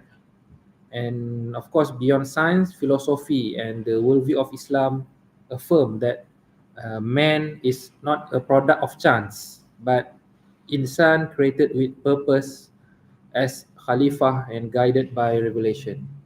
So this program is actually like an extension and extended of Prof. Alata's project of desecularization of knowledge, and of course, especially on the nature of man, Prof. Alatas has expounded on in his book on justice and nature of man, and also the latest book on Islam and the covenant fulfilled. So because of that, this program is part of a wider mission of what Dr. Adi founded, WIRA, Worldview of Islam Research Academy. And WIRA is a platform dedicated to educate and train students to master the de-Westernization and Islamization of knowledge within the framework of the worldview of Islam. And also to establish centers of study and research to clarify the worldview of Islam, both in theory and practice, organizing seminars, lectures, conference, workshops, and scholarly gatherings locally and internationally, publishing books, journals, and articles to raise awareness of the worldview of Islam and Islamization of knowledge, building strong cooperation with scholars, thinkers, and institutions aligned with this mission, and also developing an Ihsani economic network to sustain these activities with independence and quality, also supporting independent initiative like AJM, Cassis, Aslain, Sri Lovely, and others who champion on the While practical, applying different aspects yes, of the worldview worldview of of Islam Islam to different activities in like their fields. Yes. farming and so on, education. Yeah. And Vira, I consider Vira needs to be totally independent, because we have to learn from lesson of the takeover of his dad. Who knows? Even at Cassis, things can change and suddenly, because we pray that will continue and have more new professor, scholars. But we also at the same time we need to have one foot in the system, but the system is not ours, but have another foot outside which system, and part of that is why we have the Takdim and WISE and AJM and Indonesia, a few, but eventually we grow. So we must not be complacent, because we need to have economic, we need to have our own economic Independent. independence, because that has to be clear. Because if we cannot feed ourselves, then we fed by our enemies, and then we follow. So I mean, we are constrained. You see, so and as you all know, you have all heard about the Islamic Gift Economy Project, the economy at Sani, and a lot of my work at Cassis when I was here.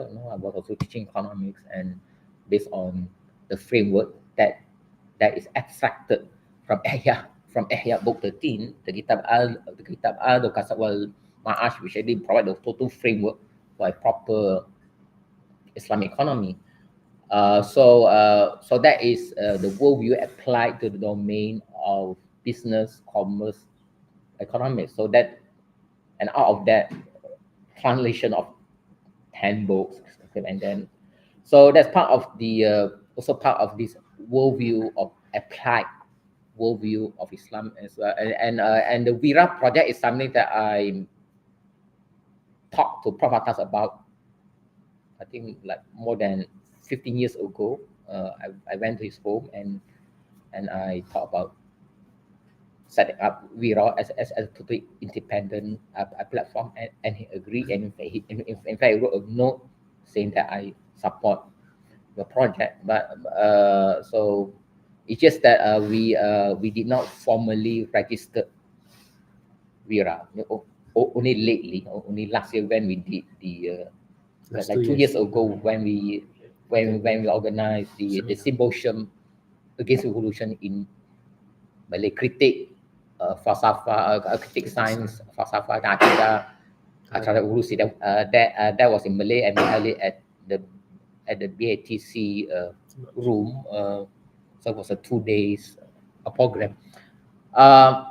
So now we have formally registered that. So so the focus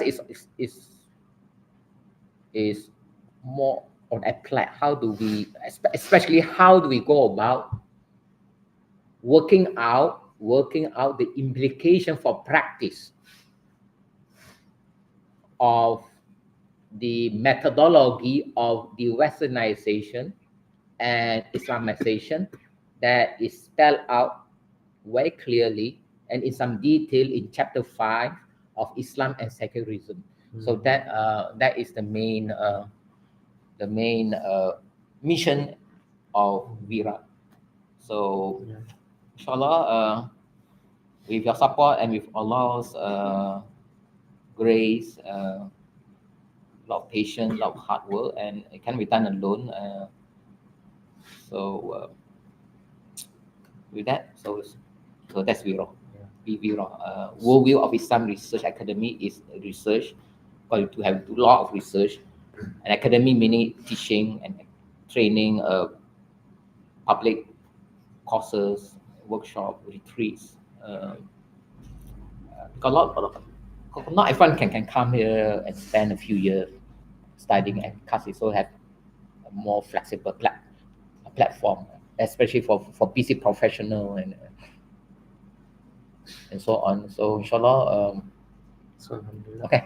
So that's In short, Wira is like a big umbrella supporting all serious efforts to revive and defend the worldview of Islam, just as the Western Discovery Institute of the what Dr. Adi mentioned, the Intelligent Design Group of Christian Western Critique of Evolution. They establish a very profound and very progressive institute named the Discovery Institute. You can Google their works, their websites. Very important. So we are towards that. We want to serve as a uh, Islamic movement of engaging with modern and contemporary challenges like theory of evolution, AI, using kalam and Islamic epistemology method and kalam and tasawuf to counter the challenges of the modernity and this era. So Alhamdulillah, brothers and sisters, this is why your support and your participation are very important. So stay tuned, stay connected. Inshallah, we will have more online programs soon. We will read, inshallah, our next program is reading Al-Buti, Kubra Al-Yaqiniyat, uh, special chapter on the religious critique of the theory of evolution, written by Allama Sheikh Dr. Ramadan Al-Buti. So we will read in Malay. read in Arabic with translation in English, or do they want to translate? Elaboration, the lecture. Yeah, the yeah, lecture I is think, in Malay. Okay, Malay. Okay. The lecture is Malay, around 6 to 7 weekly session, inshallah. We will announce soon, inshallah. So stay tuned. If Muiz, hujung saya dengan QR. And also, I'd like to mention, Ustaz Azam has just written very nice, solid kalam critique of AI. I read it. It's very, very nice. I think it's the only serious kalam critique of AI based on the Matalib Alia of Fakhr Razi. So it's finished. I say it's very good, and he's going to fly to Turkey next week to present it at a international conference. And yesterday we talked to Dr. Bila, and maybe can be published in one of the top academic journal in Turkey. So I mean that's part of this applied worldview, right? So see, and anyway. So we end our session, inshallah. Or have any question? And maybe any question or Okay. input, We or open for any question. very quick, because Ustaz Azam has to rush back to. It's okay. Yeah. So I don't know. My son Irfan, any questions? Any question, inshallah? Dr. Ikhwan, Khubat. Khubat. Yeah, sure. Okay, thank you very much for your lecture on evolution, on scientific based on evolution. I think you mentioned earlier on methodological naturalism. Methodology. Naturalism. Yeah. I can hear a brief explanation on you about that. How should we react to that? All right. All right. Yeah. Okay. That is a philosophical naturalism, and there is a methodological naturalism.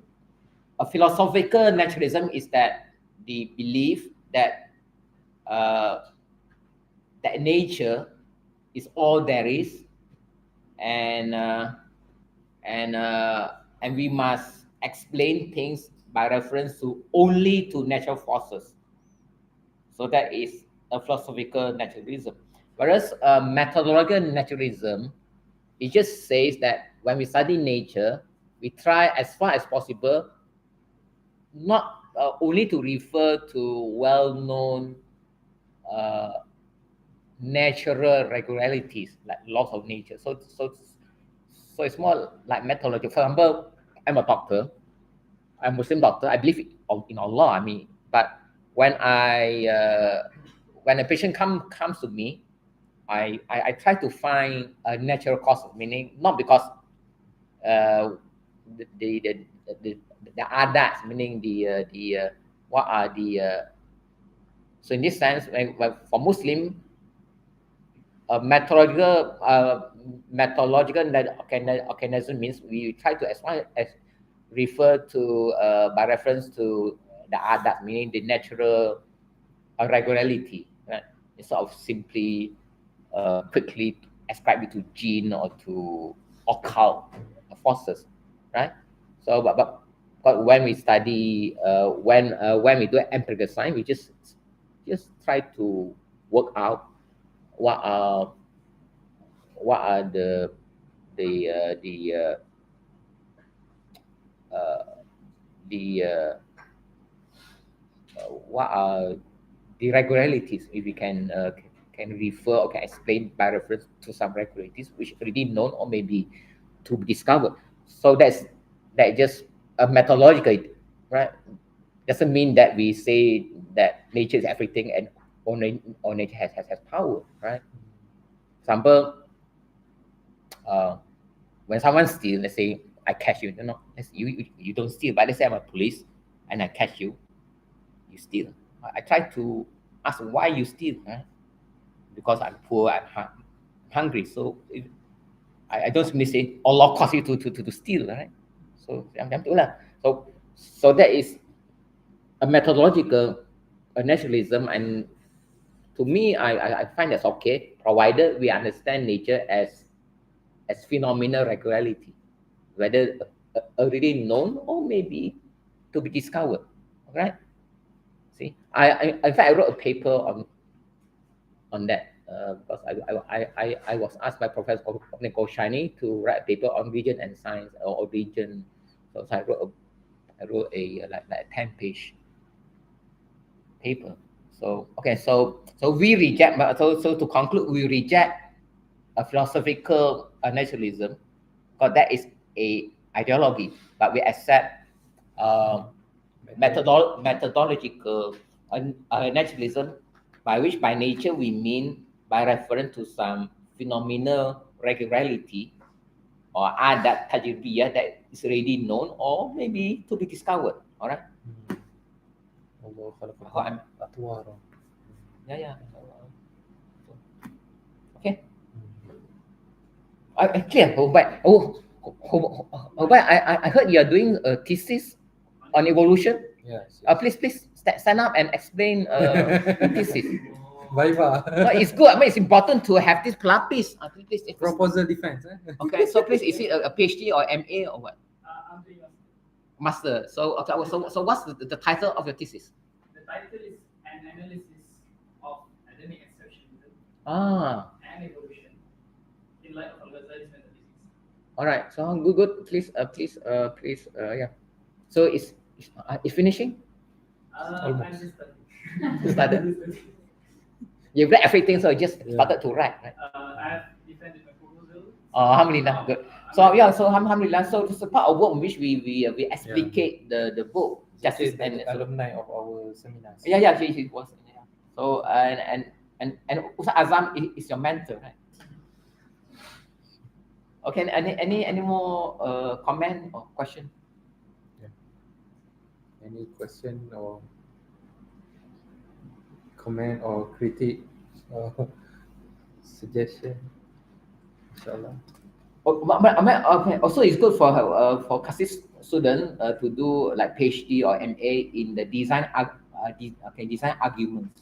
in Kalam, for example, like Al-Ghazali has many argument from design, from the structure of the world, the structure. I mean, both the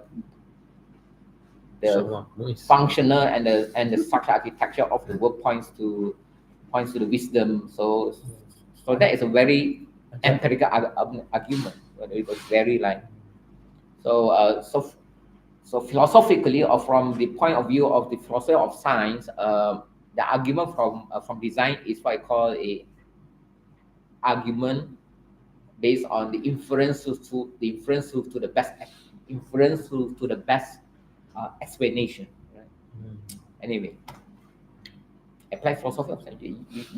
We must train students to connect the dots between modern design arguments and classical design argument in both Islam and Christianity, and to relate that to what to like concept like inference to the best explanation. So in terms of the structure of the argument, the argument from design is not a deductive. It's not a it's an inductive adaptive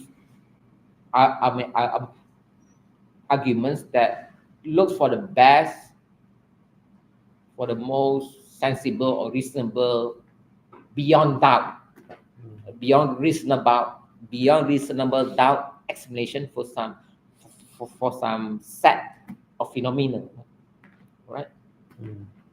Yeah. Anyway, applied philosophy of science. Okay, so pure worldview, pure philosophy of science is useless unless you can put them to action. Pure maths cannot help you to eat. You have to apply it. So you have soil physics, right? So soil must be loamy, not clayish, and not too sandy. You can apply your pure physics to soil, so it can grow any food, so it just die, right? So no civilization, no industry, no nothing. See, right? So whatever it takes. And lastly, the Prophet Sallallahu the Maulid. The Prophet wasn't a warrior to begin with. He was a peaceful man, a merchant. But when he moved to Medina, almost every year, like in one year, he would launch 3 or 4 military expeditions, called Saraya and Ghazawat, some of which he led personally, right? So meaning that he acquired a new skill, fighting skills, right? And he was the foremost, the bravest, was in front, wasn't armchair general, right? And the Prophet Sallam wasn't an urban planner to begin with. But when he moved to Yathrib, a sleepy town, lot of quarrels, and after a few years, it became Al-Madinah Al-Munawwara, the city enlightened, and became the capital of a unique Arabia. He built the masjid, he built the market of the Muslim. So meaning he acquired living skills to become a urban planner, by which Yathrib was transformed into the city enlightened and the capital of a unified Arabia. And he did all that at a time when most of us are retired grandfathers playing with their grandkids in some comfy bungalows, right, by the seaside. When the Prophet made the hijrah from Mecca to Medina, at what age? Irfan, you should know. Pada umur berapa Nabi Muhammad SAW berhijrah daripada Mekah ke Madinah? Pada umur berapa? Ya, 53. Yeah, 55. 55. Well retired. Was embarking on building a whole civilization. All right. Just imagine the amount of skills he need to acquire at an age when we are all like planning our retirement. So So you're young. I mean, you're young. You're in your 20s or 30s, right? So maksudnya you must acquire whatever skills needed to implement the project of Islamization, of the Westernization and Islamization. You learn Tamil, you learn Tamil, learn Greek, learn Greek. At Isaac last time we learn Greek and Latin and German and French and Persian. Right. See? Whatever it takes till the end game and win it. The Avengers, there was the Avengers, the end game, right? That's it. Everything seemed lost. But then this time machine, they went back and they okay. Then Captain America, the leader, okay. So we shall fight back. We shall win. Whatever it takes, whatever the odds, and we shall win. Inshallah. Ameen. Assalamualaikum warahmatullahi wabarakatuh. Thank you. So inshallah, we before we end, I just want to list our Telegram channel for our next lectures or classes or courses, inshallah, for updates. And we end our session today with Tasbih Kifrah dan Suratul As and also Salawat Asy-Syafi'iyah. Subhanakallahumma bihamdika asyhadu an la ilaha illa anta astaghfiruka wa atubu ilaik. Bismillahirrahmanirrahim. Wal 'asri innal insana fi khusr illa alladhina amanu wa 'amilus solihati wa tawassaw bil haqqi wa tawassaw bis sabr. Allahumma salli afdala salatin ala as'adi makhluqatika sayyidina Muhammadin wa ala آله وصحبه وسلم عدد معلوماتك ومداد كلماتك كلما ذكرك ذاكرون وغفل عن ذكرك الغافلون. اللهم صل أفضل صلاة على أسعد مخلوقاتك سيدنا محمد وعلى آله وصحبه وسلم عدد معلوماتك ومداد كلماتك كلما ذكرك الذاكرون وغفل عن ذكرك الغافلون.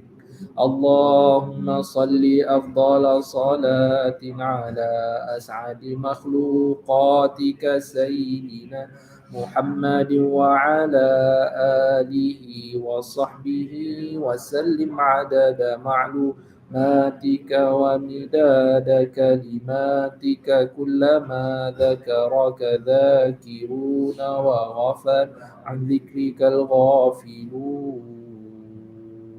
Thank you and Assalamualaikum warahmatullahi ta'ala. Thank you so much for your time and for your support. Very late. Tomorrow is